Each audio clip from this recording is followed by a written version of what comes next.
ये महफिल पाक जो सजाए हैं बिलखुसूस बड़े पीर दस्तगीर सैयदना शेख अब्दुल कादिर जिलानी गौसे पाक रदी अल्लाह ताला अन की मोहब्बत में सजाए हैं। और मुझसे बेशतर अभी एक बहुत ही अच्छी खिताबत समाअत कर रहे थे हाफिज़ हसनैन रज़ा फरीदी साहब से। बहुत बेहतरीन अंदाज में वो बयान कर रहे थे। वक्त की किल्लत की वजह से और मौसम के हिसाब से उनको भी रुखसत होना पड़ा। अब ये वक्त जो है तकरीर करने का नहीं है, अब तकरीर खिलाने का वक्त आ गया। मैं ज़्यादा वक्त आप लोगों से नहीं लूँगा, बहुत मुख्तसर अंदाज में बयान करके मैं रुखसत हो जाऊँगा। दो चार जुमला। एक बात आप लोग जानते होंगे कि इस साल आप लोगों में से कितने लोग मरने वाले हैं और कितने लोग नहीं मरने वाले हैं, इस बात का पता है आप लोगों को?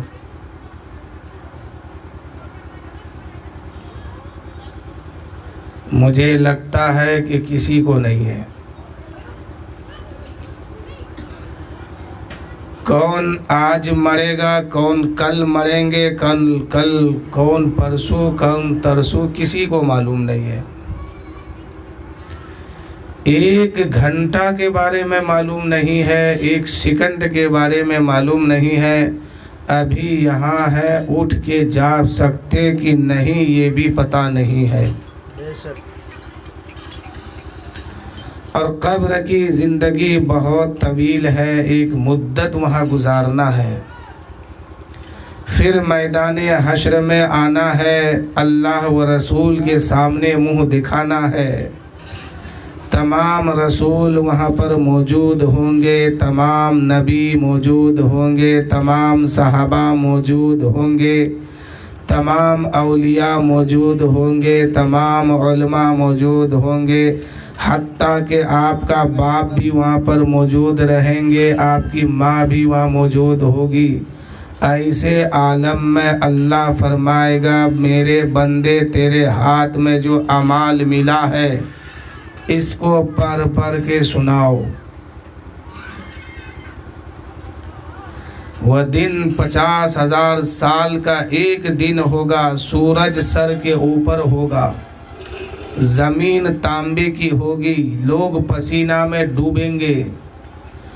ऐसे आलम में मैदान क़यामत के आखिरी हिस्से में जहन्नम को एक बैल के नाक के सुराख के बराबर खोला जाएगा। तो एक तरफ आखिरी हिस्सा में अगर जहन्नम को रख के बैल के नाक के सुराख के बराबर जब खोला जाएगा, तो दूसरे जानिब आखिरी हिस्सा मैदान क़यामत में जो लोग होंगे इसकी गर्मी और तपिश से इसका भेजा खौलते हुए नाक और कान के सुराख से बाहर आ जाएंगे। और इस दिन का सामना हर इंसान को करना होगा।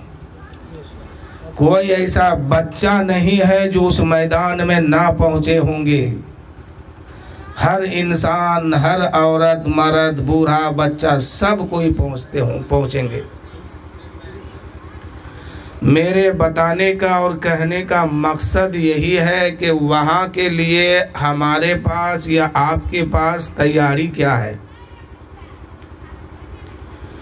फिर मैदान क़यामत में एक जगह और भी आएगी जिसका नाम है पुल सिरात, जो 500 साल का रास्ता है। और इसका हाल ये है कि तलवार के धार से ज़्यादा तेज़ है और बाल से ज़्यादा बारीक है। तलवार के धार से ज़्यादा तेज़ है, बाल से ज़्यादा महीन है, बारीक है, और 500 साल का ये रास्ता होगा। हर इंसान को, हर कौम को, हर बिरादरी को, हर बूढ़ा, बच्चे, औरत, मर्द, सबको इस पर से गुजरना होगा। कभी आपने सोचा कि अगर हम किसी चाकू या छुरी के ऊपर पैर रख दे तो मेरा पैर सलामत बचेगा? वो तो तलवार के धार से तेज है। यानी दुनिया भर में कोई ऐसी हथियार अब तक नहीं बनी है जो उस पुल का मुकाबला कर सके। वो इतने बारीक है, इतने बारीक है कि आपके सर में जो बाल है इससे भी ज्यादा वो पतला और महीन है। और इस पर जब पैर रखा जाएगा तो पैर में जूता या चप्पल पहना हुआ नहीं है, खाली पैर, नंगे पैर इस पर सवार होना है। और इसके नीचे है दोज़ख, पुल पार करके जन्नत में जाना है। अब कितने लोग जाना चाहते हैं ये मैं नहीं कहूँगा कि आप लोग फैसला कीजिए। आप अपने अंदर खुद सोचिए कि हम वहाँ कैसे पास होके आगे बढ़ेंगे। क्या हम अपना आमाल अपने नबी के सामने पढ़ के सुना सकते हैं कि नहीं? क्या हम अपना आमाल नबी के साहबी के सामने पढ़ के सुना सकते हैं कि नहीं? वो नबी का साहबी नबी के दीन के लिए अपनी जान कुर्बान कर देते हैं तो फरिश्ता उनकी लाश को उठा करके आसमान पे ले जाते हैं गुस्ल दिलाने के लिए। उन साहबियों के सामने हम अपना आमाल पढ़ सकते हैं कि नहीं? हमारा उलमा, हमारा इमाम उस वक्त वहाँ मौजूद होंगे। ऐसे आलम में हम उनके सामने अपना अमल पढ़ के सुना सकते हैं कि नहीं? उसमें सारी बात लिखी हुई होगी, कहाँ हमने झूठ बोला है, कहाँ हमने अमानत में खयानत की है, कहाँ किसकी चुगलखोरी की है, कहाँ किसकी गिबत किया है, कहाँ किसके बारे में बुराई किया है, किस दिन नमाज पढ़ा है, किस दिन नहीं पढ़ा है, किस दिन हक की रोटी खाया है, किस दिन ना हक की रोटी खाया है, किस दिन हलाल खा के आए हैं, किस दिन हराम खा के आए हैं। सारी बात वहाँ पर लिखी हुई होगी और एक तरफ से पढ़ के सुनाना होगा। ऐसे आलम में माँ भी मौजूद होगी। क्या हम अपना अमल अपने माँ के सामने पढ़ के सुना सकते हैं? क्या हम अपना अमल अपने बाप के सामने पढ़ के सुना सकते हैं? कहीं बेहयाई किए हैं वो भी बात उसमें लिखी हुई होगी। माँ क्या कर रहा है? दोनों शरीफ बोले अल्लाहुम्मा सल्ली अला सय्यदना शफीअना हबीबना मौलाना मुहम्मद मादिनिल जुद वल करम बारिक वसल्लम सल्लु अलैहि सलातो व सलामन अलैका या रसूल अल्लाह सल्लल्लाहु तआला अलैहि वसल्लम। उस वक्त ऐसे आलम में कहीं गलती किए हैं दुनिया में, वो सारी बात वहाँ पर लिखी हुई होगी। माँ सामने होगी, बाप सामने होंगे, बहन सामने रहेगी, भाई सामने होगा, बिरादरी खानदान सब सामने होंगे। ऐसे आलम में क्या हम अपना अमल लोगों को पढ़ पढ़ के सुना सकते हैं कि नहीं? अगर नहीं सुना सकते हैं तो फिर सच्चे दिल से इसी दुनिया में रह करके तौबा कर लीजिए और अल्लाह से अपना रिश्ता मजबूत कर लीजिए और कह दीजिए कि मौला जितनी खता हो गई है अनजाने में मौला उसे तो माफ फरमा दे और आज से सिराते मुस्तकीम पर रह करके जीने की तौफीक अता फरमा दे, ईमान की हालत में जीने की तौफीक दे दे। और मौला आज से हम जिएंगे या मरेंगे तेरी और तेरे महबूब की मोहब्बत में हम जिएंगे और मरेंगे। और मौला हमारी मौत अता करना तो ईमान की हालत में अता करना। ऐ मेरे दोस्तों, मैं आपको नहीं कहूंगा कि आप ये करिए ये करिए। मैं क्यों कहूं? मैं मुसलमान हूं, तुम भी मुसलमान हो। मैं मुसलमान हूं, तुम भी ईमान वाले हो, मैं भी ईमान वाला हूं। जिस नबी का कलमा आप पढ़े हैं उसी नबी का कलमा हम भी पढ़े हैं। आप भी जानते हैं कि आप पर नमाज फर्ज है, हम भी जानते हैं कि नमाज फर्ज है। तो फिर आपका हम पीछा करने क्यों जाए? आपके सामने हम क्यों गिर आए? इसलिए कि मालूम आपको सब कुछ है। वहां कोई बहाना नहीं चलेगा कि नमाज पढ़ना नहीं जानते थे इसलिए नहीं पढ़ते थे।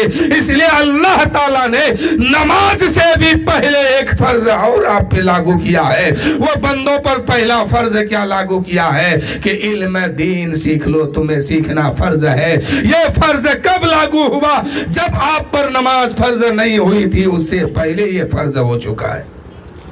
वहाँ कोई बहाना नहीं चलेगा कि फल्ला ने नहीं बताया था, हम नहीं जानते थे इस बात को, हम नहीं जानते थे इस बात को। एक बात और साफ साफ सुन लीजिए, जानकार वालों के लिए एक सजा है, ना जानने वालों के लिए मैदान क़यामत में 2 सजा है। क्या समझे? उधर रख दीजिए। क्या समझे?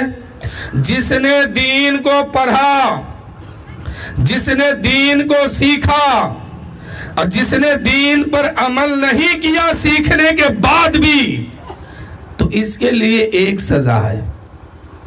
और जिसने दीन को नहीं सीखा और दीन पे अमल भी नहीं किया, इसके लिए 2 सजा है।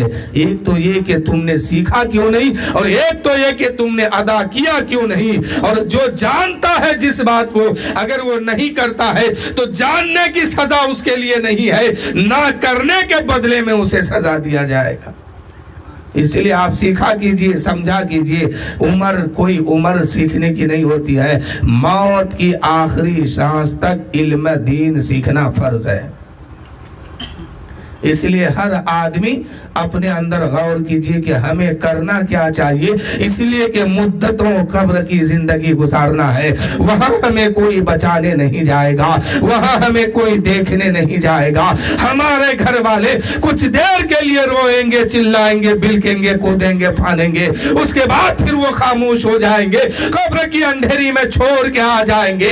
वो कब्र जो कीड़े मकोड़े का घर है, वो कब्र जो जिसमें सांप भी मौजूद है, बिच्छी हुई है, वो कब्र जो मैयत से कह रही है, वो आने वाला इंसान अगर तैयारी सही करके आया है तो कल कयामत के दिन मेरे अंदर से तू निकलेगा तो मुस्कुराते हुए निकलेगा, और अगर तू तैयारी करके नहीं आया है तो कल कयामत के दिन मेरे अंदर से निकलेगा तो रोते हुए निकलेगा।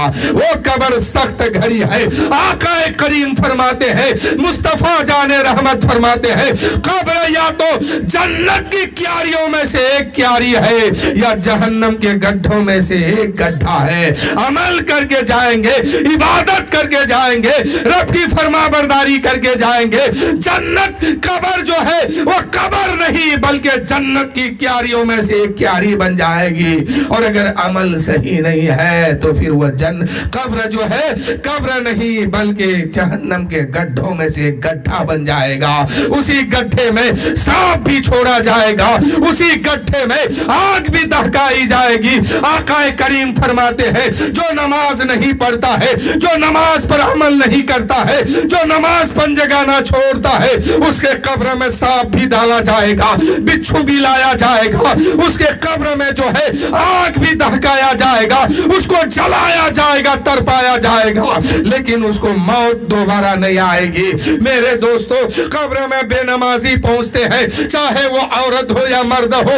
नमाज अगर फर्ज हो गई है और नमाज को अदा नहीं किया है, कब्र में पहुंचते हैं, पहला सजा उसे दिया जाता है कि उसके कब्र में सांप छोड़ा जाता है। वो सांप जो एक बार डसेगा तो इंसान 70 गज जमीन के नीचे धंस जाएगा। वो सांप के अंदर जहर इतना खतरनाक है, असर इतना खतरनाक है, तरफ इतना खतरनाक है, एक बार डसेगा वो इंसान कब्र के अंदर 70 गज जमीन के नीचे धंस जाएगा। चाहे उसमें दफन होने वाला औरत हो, दफन होने वाला मर्द हो या औरत हो, कोई भी हो, अगर नमाज छोड़ के गए हैं, एक बार डसेगा, 70 गज जमीन के नीचे धंस जाएगा। अल्लाह ताला उस सांप को जो है नाखून लोहे का दिया है, वो सांप 70 गज जमीन के नीचे अपना हाथ करेगा, उस अपना नाखून धसाएगा और उस इंसान का छोटा पकड़ के बाहर निकालेगा। वो इंसान रोएगा, चिल्लाएगा, तड़पेगा, लेकिन वो सांप बोल के कहेगा, आज मैं तुम्हारी तरफ देखने नहीं आया हूं, आज मैं तुम्हारी चिल्लाहट देखने नहीं आया हूं, आज तो हम वही करेंगे ये जो मेरे रब का हुक्म है, मेरा रब जो फरमाता है उसी पे हम अमल करेंगे। फिर जोहर का टाइम आएगा, फिर जो है ये सांप डसेगा, फिर असर का वक्त होगा, फिर ये सांप डसेगा। यानी जब जब नमाज नहीं पढ़े हैं तब तक ये सांप डसते रहेगा। अगर जिंदगी भर नहीं पढ़े हैं तो कयामत तक यही हाल होगा। अब दूसरा सजा उसको ये दिया जाता है कि उसके कब्र में आग जलाई जाती है। ये कौन शख्स होंगे जो नमाज नहीं पढ़ता है? ये कौन शख्स होंगे जो सेहत और तंदुरुस्ती होने के बाद भी जिंदगी सलामती के साथ गुजर रही है, फिर भी नमाज नहीं पढ़ता है, इबादत नहीं करता है, अल्लाह की फरमाबरदारी नहीं करता है?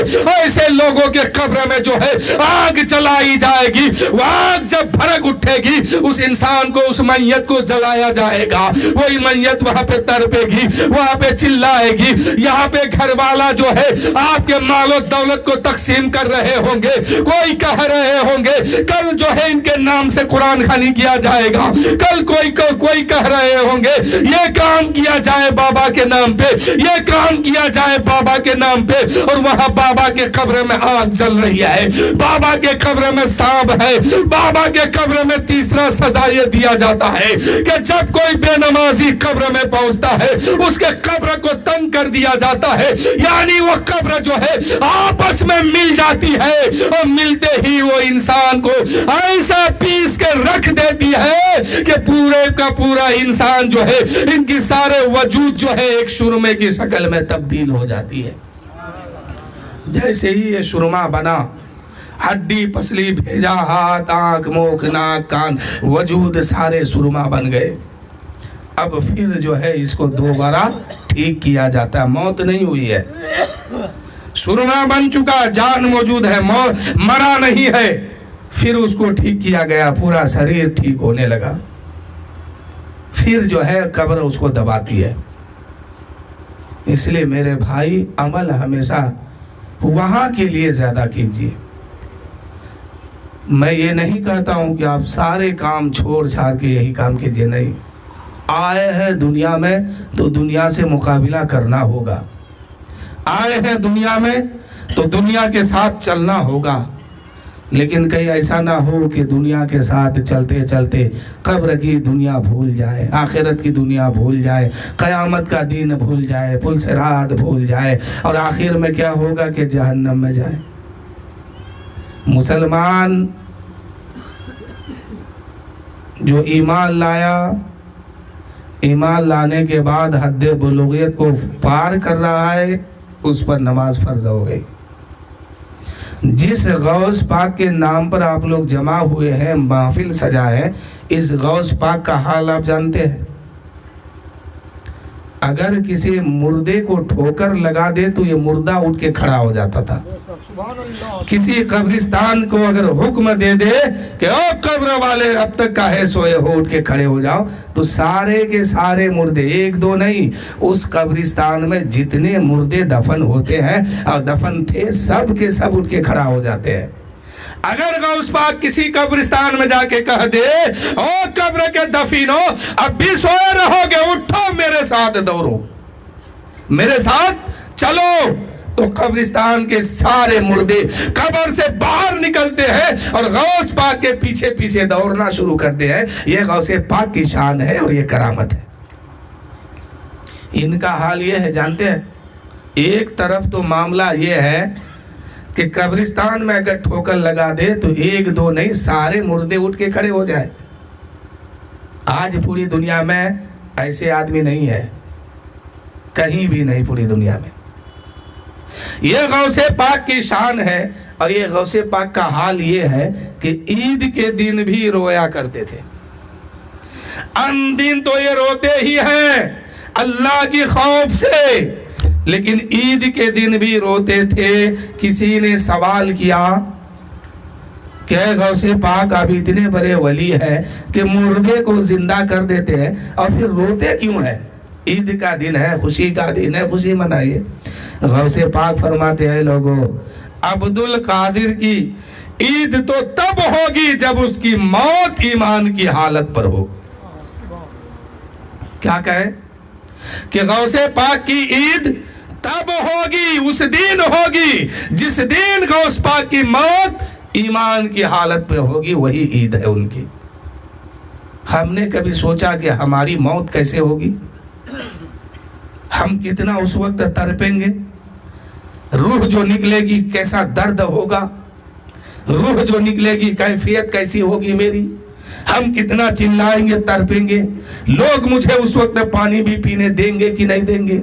लोग उस वक्त मेरी बात समझेंगे कि नहीं समझेंगे? कभी सोचे हैं? मौत जो आएगी हमारी ईमान की हालत पे आएगी कि नहीं आएगी? कभी सोचे?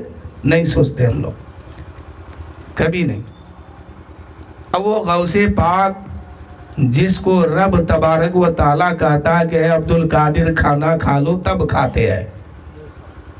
महफिल सजा है ना गौसे पाक का, 11वीं शरीफ में हर घर वाला फातिहा करता है। अच्छी बात है, फातिहा कीजिए, नजरो नियाज करते रहिए, नहीं तो इससे हटिएगा तो फिर लोग और कुछ समझ जाएंगे। अभी ये पहचान हो गया है, फातिहा कीजिए तब इधर वाले, नहीं कीजिए तो उधर वाले, लेकिन ये पहचान नहीं है मेरे भाई। फातिहा से और अकायद से कोई मतलब नहीं है, लेकिन ये मशहूर हो चुका है। खैर अच्छी बात है, फातिहा कीजिए। लेकिन आप मुझे एक बात बता सकते हैं कि क्या आपके फातिहा करने से गौसे पाक आपसे राजी हो गए होंगे? गौसे पाक का एक जुमला और सुन लीजिए, मैं तकरीर खत्म कर रहा हूं। गौसे आजम फरमाते कि मुझे डर लगता है वो लोग जो आखिरत की फिक्र को भूल बैठा है, मौत की फिक्र को भूल बैठा है। मुझे डर लगता है कि कहीं ऐसा ना हो कि ऐसे लोगों की मौत कहीं ऐसा ना हो कि कुफ्र पे हो। जो लोग नमाज से दूर भाग गए हैं, दीन से दूर भाग गए हैं, आखिरत की फिक्र नहीं है, अल्लाह के सामने हिसाब देना है इसकी कोई फिक्र नहीं है, कब्र की दुनिया में जाके लेटना है इसकी कोई फिक्र नहीं है, एक दिन मरना है इसकी कोई फिक्र नहीं है, तो गौसे आजम कहते हैं ऐसे लोगों के बारे में मुझे डर लगता है कि कहीं इन लोगों की मौत कुफ्र की हालत में ना हो। क्या सोच के हम लोग जिंदगी गुजारते हैं, खाली फातिहा से काम चलेगा? ये फातिहा तब है जब आपके पास नमाज जैसी दौलत है। नमाज में आप पास हो जाएंगे तो सब कुछ आपके लिए बेहतर है, नहीं पास हो पाए तो सब कुछ आपके चेहरे पे मार दिया जाएगा, सब आपका वहां बेकार हो जाएगा। और मैदान महशर में भी सबसे पहला सवाल ही होगा कि नमाज पढ़ा है तो लाओ दिखाओ कहाँ कहाँ पढ़ा है, कितनी रकात पढ़ के आया है। उसमें जो पास हो जाएगा आगे उसका हिसाब लिया जाएगा, ना अगर फेल हो गए तो फिर वहीं से कहानी खत्म हो जाएगा। इसलिए मैं कह रहा हूँ बार बार, जुमा में भी इधर उधर जहाँ भी मिलाद में जाते हैं कहते हैं कि हमेशा नमाज पर ज़्यादा ध्यान दीजिए, और आप भी पढ़िए। और आप पढ़ करके ये मत समझिए कि हम जन्नती हो गए, नहीं, अपने घर वालों को पर भी सख्ती कीजिए। आपके घर में जितनी औरत है उनको उनके ऊपर भी सख्ती कीजिए। आज हम लोगों में कमी क्या हो गया है कि हम नमाज पढ़ते हैं, मेरा बाप खुद ही नहीं पढ़ता है, हम नमाज पढ़ते हैं, मेरा भाई खुद ही नहीं पढ़ता है, हम नमाज पढ़ते हैं, हमारे घर की औरतें नहीं पढ़ती है, भाई नहीं पढ़ता है, बहन नहीं पढ़ती है। मैं आप लोगों से पूछता हूँ, जितने लोग हैं, एक सरकारी सवाल है आप लोगों से, आप लोग को ये चाहते हैं कि कल सुबह सवेरे आपके बेटे का हाथ टूट जाए? कोई चाहते हैं? मैं किसी एक के बारे में नहीं, सब के बारे में कहूं, कोई नहीं चाहता है। कोई ये नहीं चाहता कि कल सुबह सुबह उठ करके मेरे बेटे का पैर टूट जाए, कोई नहीं चाहता है। लेकिन वहां क्या करोगे? हाथ में हथकड़ी डाली जाएगी, और जो बेटा आपका नमाज नहीं पढ़ता है आपके सामने से फरिश्ता उसको घसीट के ले जाएंगे और दहकती हुई आग के अंगारे में उसको डाल देंगे। आपका ताकत, आपके अंदर ताकत नहीं है कि वहां उसको रोकने की, रोक सके उसको। यहां तो एक हाथ अगर टूटने की बात आ जाए आप बर्दाश्त नहीं कर सकते हैं, वहां तो पूरा वजूद जहन्नम में जलने वाला है, सर से पैर तक अजाब में मुब्तला होने वाला है।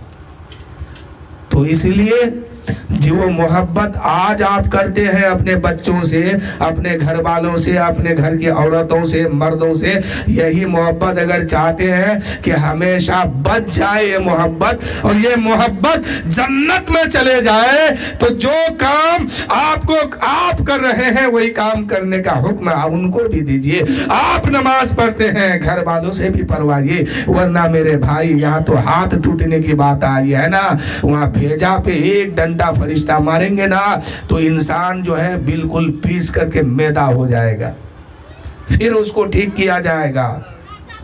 इंसान को जहन्नम में डाला जाएगा ना, उसके जहन्नम की गर्मी से और आग की शिद्दत से इंसान का पसीना जो है बहने लगेगा, बहते बहते पूरा इंसान नालियों में बहने लगेगा वहाँ का। जैसे कोई चीज़ प्लास्टिक पिघलाते, एक बाल्टी को हम लोग पिघलाते हैं ना, वो पिघलते पिघलते उसका सारा वजूद खत्म हो जाता है, अब वो जमीन पे बहने लगा, अब कोई वजूद नहीं है उसके पास।